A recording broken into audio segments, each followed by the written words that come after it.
물같이 바람같이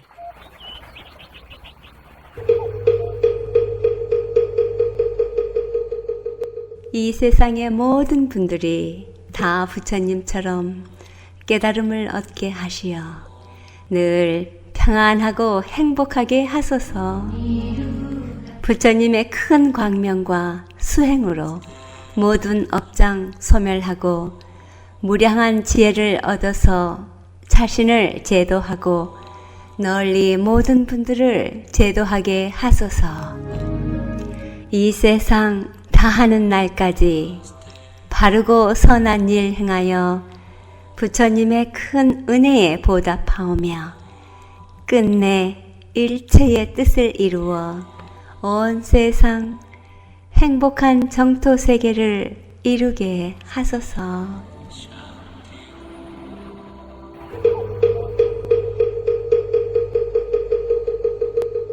부처님 말씀 법구경 깊이 생각하고 방일하지 않으며 인을 행하고 배우면 이로 말미암아 근심이 없어지리니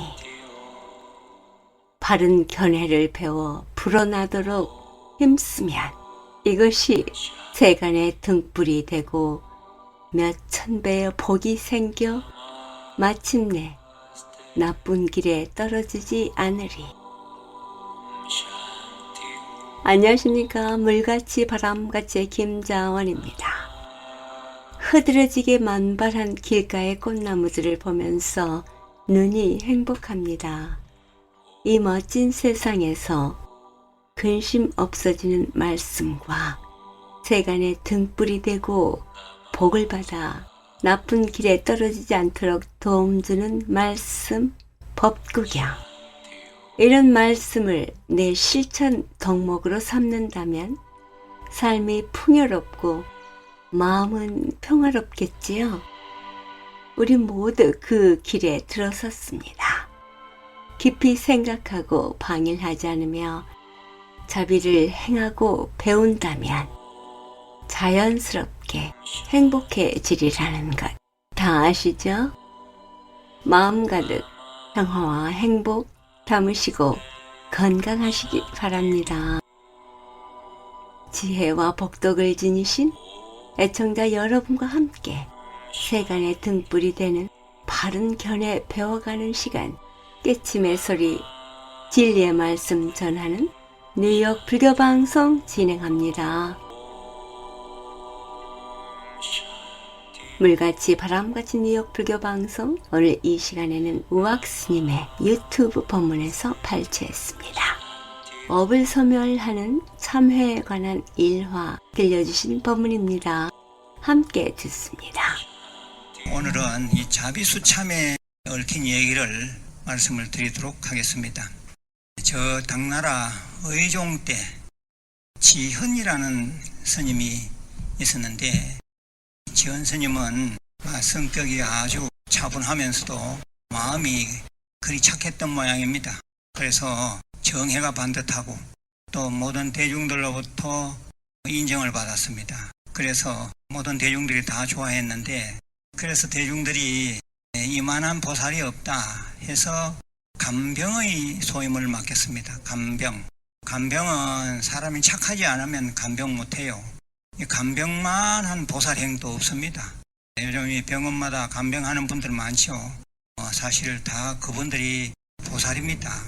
간병 소임을 맡고 이 지헌 스님이 열심히 사는데, 어느 날 저녁에 한 노스님이 찾아왔어요. 그래서 이제 객실을 내줬습니다. 객실에서 하루 자고 그 다음 날 보니 이 노스님이 환자였습니다.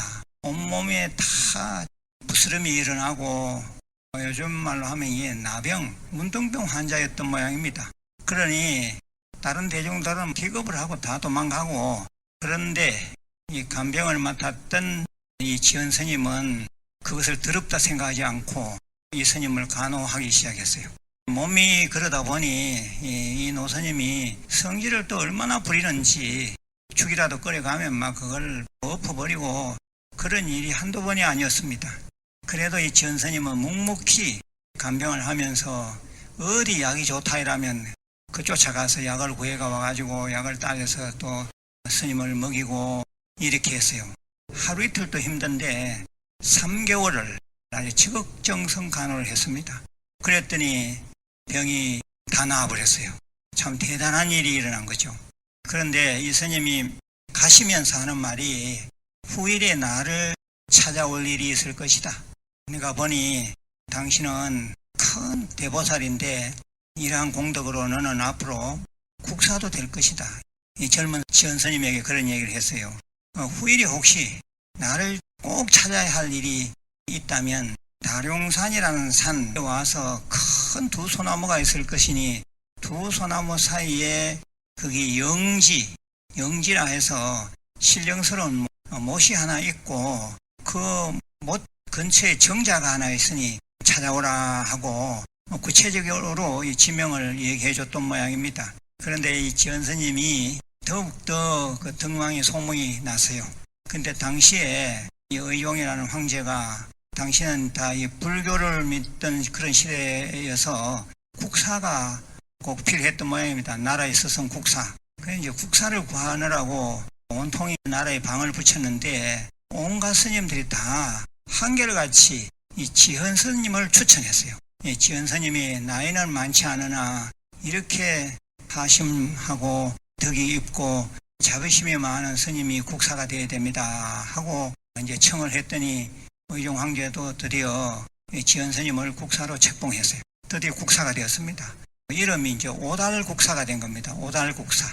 국사의 생활이라는 게 본의 아니게 좋은 옷을 입어야 되고 또 많은 무무백관들이 와서 절을 하면 그 절을 받아야 되고 사치스러운 생활을 하지 않을 수가 없는 거죠. 그러다 보니 수행은 할 시간이 적고 마음 가운데 서서히 상이 돋아났어요. 상, 우리가 말하는 아상인상, 중생상, 수자상이라고 하는 이 상이 돋아나면서 서서히 이제 스님물은 점점 옅어지고 중생물이 들기 시작한 거죠. 그때 허벅지에 종기 같은 것이 났는데 점점 커집니다. 그런데 옷이 설치면 얼마나 아픈지 막 아무리 칠 정도까지 됐어요. 근데 이놈이 점점 커지더니 뭐 허벅지 한 반쯤, 그러니까 뭐 얼굴만큼의 종기가 됐는데 창이죠, 창. 그런데 이 창도 사람의 얼굴을 닮는 창이라 그러니까 인면창이 된 거죠. 그러니까 눈도 있고 코도 있고 입도 있고 그런 모양이 딱 생긴 거죠. 이 인면창이 이 오달국사의 귀에 헛것이 들리는지 말을 하는 거죠. 뭐 먹을 때가 되면 왜 너만 먹나 나도 먹자 이러면서 밥도 못 먹게. 그러니까 뭐 얼마나 스트레스를 받고 이제는 사는 게 아니죠. 말만 국사지 너무 살기가 힘들어요. 이 인면창 때문에 아프기도 하거니와 다른 국사 일을 할 수가 없을 정도로 다리 허벅지에 난 이 인면창이 귀찮게 하는 겁니다. 그래서 어느 날 누워서 생각했어요. 내가 무슨 업으로 해서 이 업병이 생겼는고 생각하다가 전에 자기가 젊은 시절에 간호를 해 줬고 그로 인해서 그 병이 나았던 노스님이 가면서 하신 말씀이 생각나서요. 후일에 나를 찾을 일이 있을지도 모르겠다 그랬잖아요. 그래서 이 오달국사 지원스님은 모든 것을 다 내팽개치고 야반도주했어요. 그래서 그 스님이 가르쳐준 대로 다룡산 두 소나무를 찾아갔어요. 근데 정말 거기에 정자가 하나 있고 정자 위에 옛날에 자기가 치료해줬던 그 스님이 거기에 앉아 계셨다가 일어서면서 그래 내가 자네가 올 줄 알았네.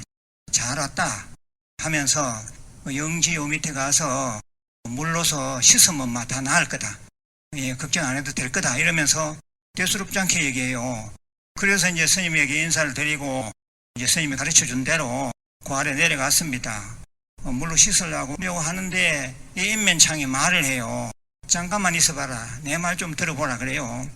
나의 정체가 무엇인지 알고 싶지 않느냐 그런 얘기하면서 나는 옛날 한나라 경제라는 황제 시대에 재상 차고라는 사람이었다. 그런데 너는 그때 당시에 오나라의 재상인 원익으로 살고 있었을 때인데 네가 우리나라에 사신으로 왔다.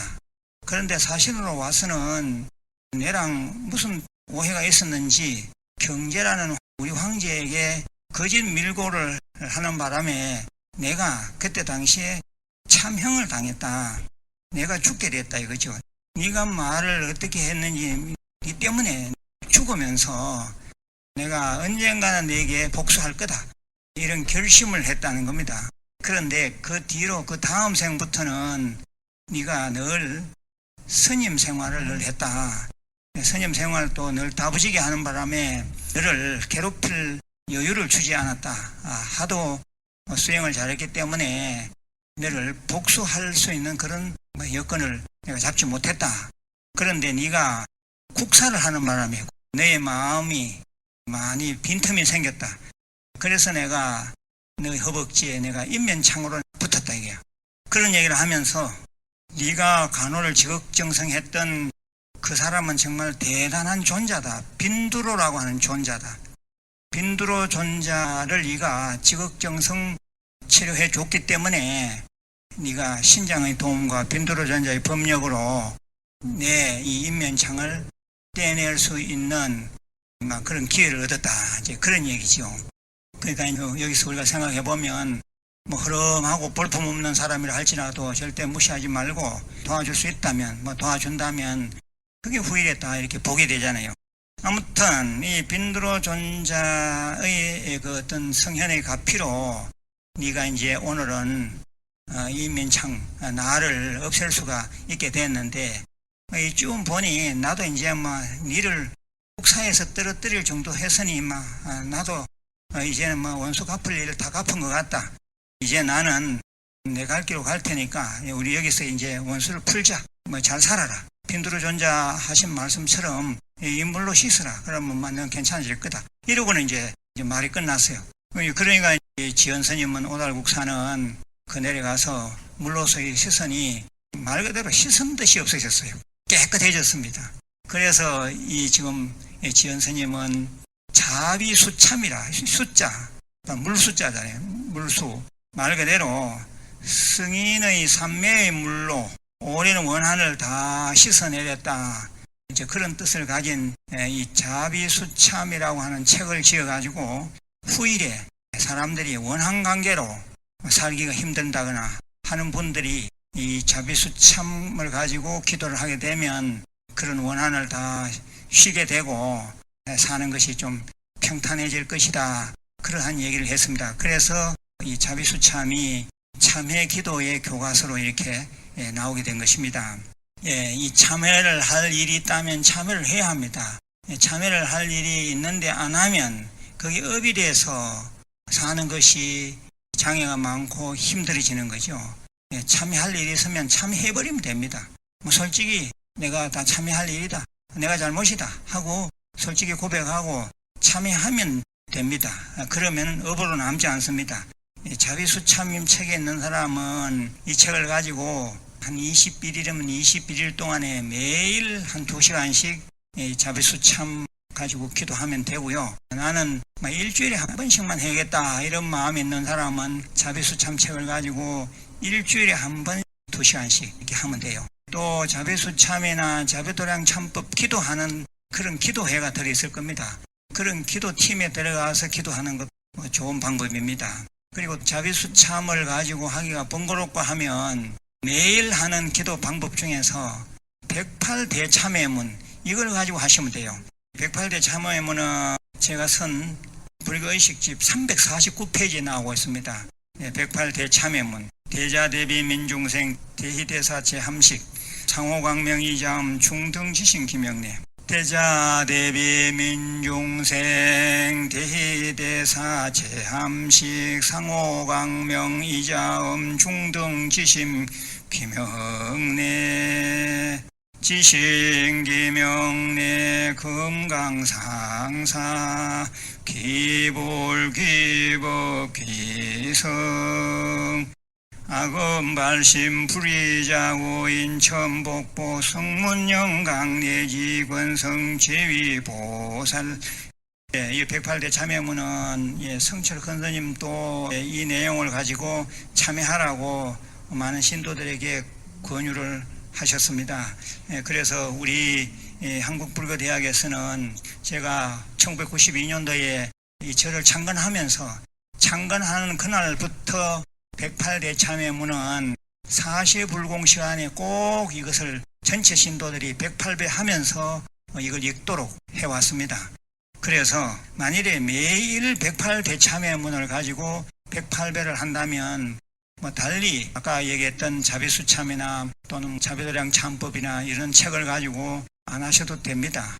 이 책을 가지고 즉 108대 참여문을 가지고 108배를 매일 하실 정도면 그날 또는 그 전날 혹시 살다가 좀 잘못함이 있었다면 바로 108대 참여문을 함으로써 겁이 이제 상쇄되었다 이렇게 볼 수도 있겠습니다. 만일에 그것도 조금 마음이 완전히 쉬어지지 못했다면 자비수참이나 자비도량 참법의 기도도 같이 좀 해보시라 그 말씀을 드립니다. 우리는 늘 참여하는 마음으로 사는 것이 좋습니다. 참여한 만큼 신구의 몸과 입과 생각의 업이 청정해집니다. 그러면 살기가 좀 수월해지죠. 그래서 이 참회를 늘 하고 사는 사람은 자기 삶이 넉넉하다 하더라도 사치하고 화려한 생활을 하지 않습니다. 늘 금소합니다. 그리고 늘 참회하고 늘 자기 자신을 돌아보는 사람은 절대 남을 해롭게 하지 않습니다. 남을 위해서 좋은 일을 하려고 늘 노력합니다. 그렇게 해야 되는 거죠. 그리고 또 거만한 생각들을 잘 하지 않습니다. 절대 화내지 않고 상내지 않고 겸손하게 살아가는 수가 많습니다. 우리는 늘 참회하는 그런 불자, 참회기도 108대 참회문이라도 늘 매일 읽으면서 예경하는 그런 불자가 되셨으면 합니다. 관세음보살. 지금까지 법문의 한국불교대학대 관음사 회주 우악스님이었습니다. 우악스님의 법문 유튜브에 한글로 우악스님 법문이라고 치시면 언제든지 어디서나 들으실 수 있습니다. 156과 35회변을 러싱에 있는 대관음사에서는 매주 일요일 11시 정기 법회가 있으며 법문이 있습니다. 불교에 대한 궁금증이나 부처님 가르침의 정법에 대해 알고자 하시는 분 전화 718-791-7128 주지 대륜스님께 하시기 바랍니다. 물같이 바람같이 뉴욕 불교방송은 부처님 말씀을 나누는 법당입니다. 전파에 실려 여러분께 다가가는 법문은 진리를 우주 법계에 올려 퍼지게 하는 일이지요. 부처님 법을 알리는 공덕은 금은 보화를 산더미만큼 보시하는 것보다 더 크다고 하셨습니다. 그만큼 진리는 물질적 한계를 넘어선 일인 것이지요. 불교 포교는 곧 이 세상에 행복과 안락 그리고 평화를 선물하는 것과 같습니다. 이러한 일은 어느 개인의 일이 아닙니다. 우리 모두가 해야 할 공덕이지요. 불교방송 후원회원이 되실 따뜻한 마음 기다립니다. 전화 347-512-8097로 해주시기 바랍니다. 물같이 바람같이 뉴욕 불교방송 지금 이 시간에는 정범스님의 일용사와 마음 공부에 관한 법문입니다. 날마다 일상생활에 만족하는 분들은 지혜가 있는 사람입니다. 마음 공부란 그런 일상사에 불만족으로 인한 근심 걱정 내려놓는 일이라고 하십니다. 마음 공부는 나를 찾고 마음 찾는 일임을 알려주신 법문 함께 듣습니다. 오늘 법문은 일용사와 마음 공부. 일용사는 날이라고 하는 날일자, 쓴다고 하는 쓰용자, 일이라고 하는 일사자. 매일 하는 일이 그 일용사입니다. 그럼 매일 하는 일이 뭐냐? 불교에서는 행주좌라고 그래요.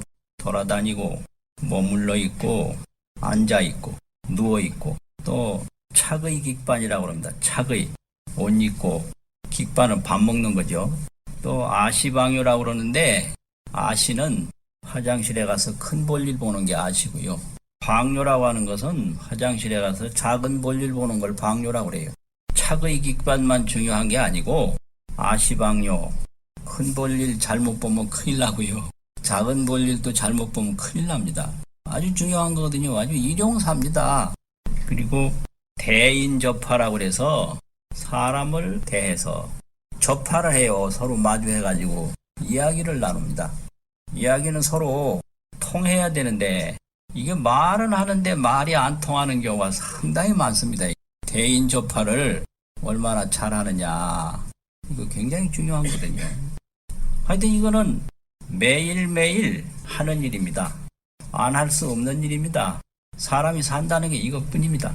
돌아다니고 머물러 있고 앉고 눕고 밥 먹고 옷 입고 큰 볼일 보고 작은 볼일 보고 또 사람 만나서 항상 이야기하고, 이것은 누구도 피할래야 피할 수 없고 미룰래야 미룰 수 없습니다. 여기는 범부도 성인도 없습니다. 남자도 여자도 없습니다. 이거 외의 것을 기특사라고 합니다. 기특한 일이라고, 기하고 특이한 일이다 이 말이죠. 사실 기특사는 없는 거예요. 일용사가 전부예요. 일용사 외에서 뭐를 찾는다는 것은 다 그게 헛된 생각입니다. 그런데 중생은 그 일용사 속에서 일용사가 뭔지 모르고 일용사 속에서 만족할 줄을 몰라요. 어디 다른 거 뭐가 없나, 어디 좋은 게 없나. 근데 기특사라고 하는 것은 항상 있는 일이 아니고 허망한 건데 일용사에 만족을 못하니까 그렇거든요. 그 왜 만족을 못하는가? 밥을 먹으면서도 밥 먹는데 마음이 있지 않고 천 가지 만 가지 다른 생각이 움직여요. 또 옷을 입으면서도 여러 가지 다른 생각이 움직이고요. 사람을 만나서 이야기를 하면서도 여러 가지 생각이 움직이고요. 심지어는 화장실에 가서 볼일을 보면서도 여러 가지 생각이 움직여서 어떤 사람은 아예 신문을 들고 들어간대요. 거기가 뭐 신문 보는 곳인가. 볼일 볼 때 볼일 보고 밥 먹을 때 밥 먹으면 되는데 밥 먹을 때도 온갖 생각을 하니까 밥을 제대로 못 먹고요. 잠을 잘 때도 그냥 잠을 자면 되는데 온갖 생각을 하니까 잠도 제대로 못 자고. 그래서 이 일용사를 잘 한다는 것은 지혜가 높아야 됩니다. 이게 배고플 때는 그냥 만족하게 밥을 먹고 또 추울 때는 만족하게 옷을 입고 목마를 때는 만족하게 물을 마시고 그러면 아무 문제가 없어요. 그런데 중생은 온갖 생각이 많아서 잠을 잘 때도 천 가지 만 가지를 걱정하고, 그래서 배가 고파도 걱정 때문에 밥을 못 먹어요. 추워도 옷도 잘 못 입어요. 잘 보이려고 옷도 못 입고, 잘 보이려고 밥도 못 먹어요. 못 만든다고. 그게 이 중생이 하는 일입니다. 그래서 이 일용사만 잘하면 누구도 이 일용사를 벗어난 사람이 없고 일용사 외에 다른 것을 수용한 분이 없는데 거기서 온갖 근심 걱정이 있으니까 그 근심 걱정 다 내려놓는 방법이 마음 공부입니다. 그게 마음 공부를 잘하면 밥 먹을 때 밥 잘 먹을 수 있고요. 잠잘 때 잠 잘 잘 수 있고 사람 만나서 이야기할 때 이야기 잘 할 수가 있어요. 그게 이제 마음 공부의 아주 효험입니다. 그러면 마음 공부는 뭐냐? 마음으로 마음 찾는 것이 마음 공부입니다. 이게. 그러니까 내가 나를 찾는 거, 내가 나를 보는 거, 내 마음으로 내 마음 찾는 게 그게 마음 공부거든요. 이 마음 하나를 찾으면 잠도 잘 잘 수 있고 밥도 잘 먹을 수 있고 온갖 일을 다 잘할 수가 있어요. 그런데 이 마음이 뭔지를 이제 몰라서 어떤 일이 벌어지는가? 이게 이제 중생의 삶인데 마음을 모르고 살면 어떻게 되느냐? 내 집에서 내가 주인 노릇을 하지 못하고 모습 노릇을 해요. 내가 내 물건을 계속 부수어요. 그래서 내가 내 물건 훔치면서 사는 게 마음을 모르고 사는 중생이다. 지금까지 법문의 전 중앙승가대학장이신 정범 스님이었습니다.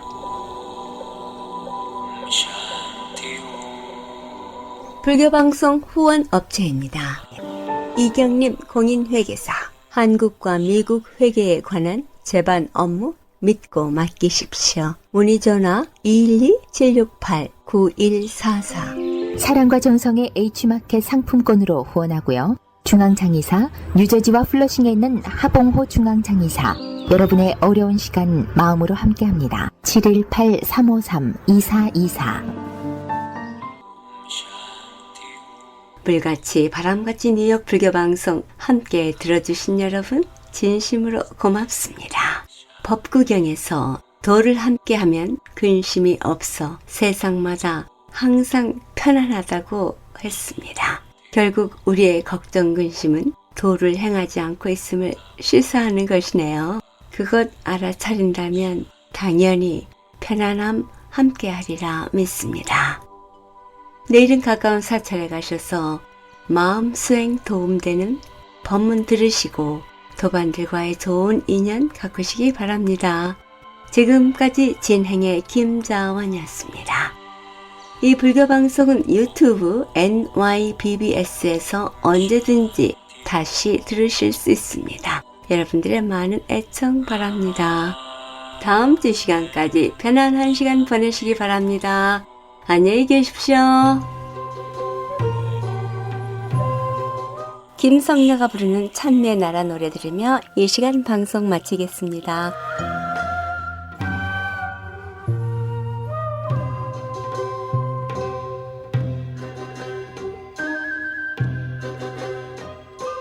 부처님은 어디 계실까? 저 높은 산에 계실까? 저 넓은 바다에 계실까? 아닐세 내 가슴에 와 계시네. 꽃들도 합장을 하고 우리들 배래 들이니 하늘이 향연 저 넘어 이 자리에 와 계시네. 나무 아미타불 나무 관세음보살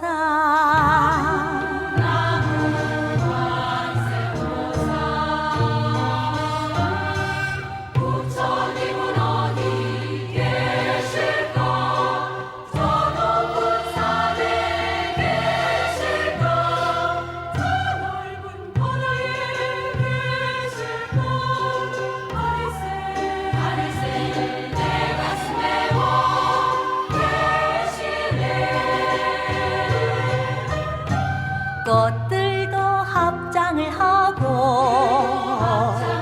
우리들 배래 들이니 하늘이 향연 저 넘어 이 자리에 와 계시네. 나무 아미타불 나무 관세음보살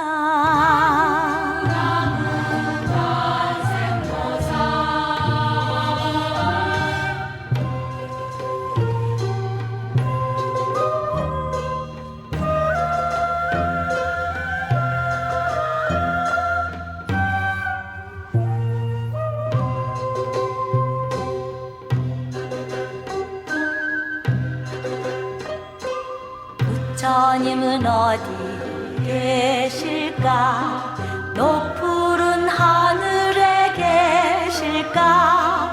두터운 땅에 계실까?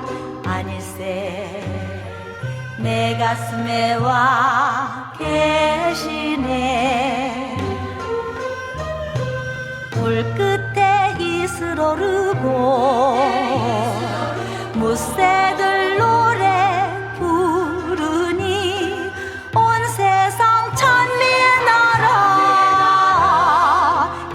천지에 와 계시네. 나무 아미타불 나무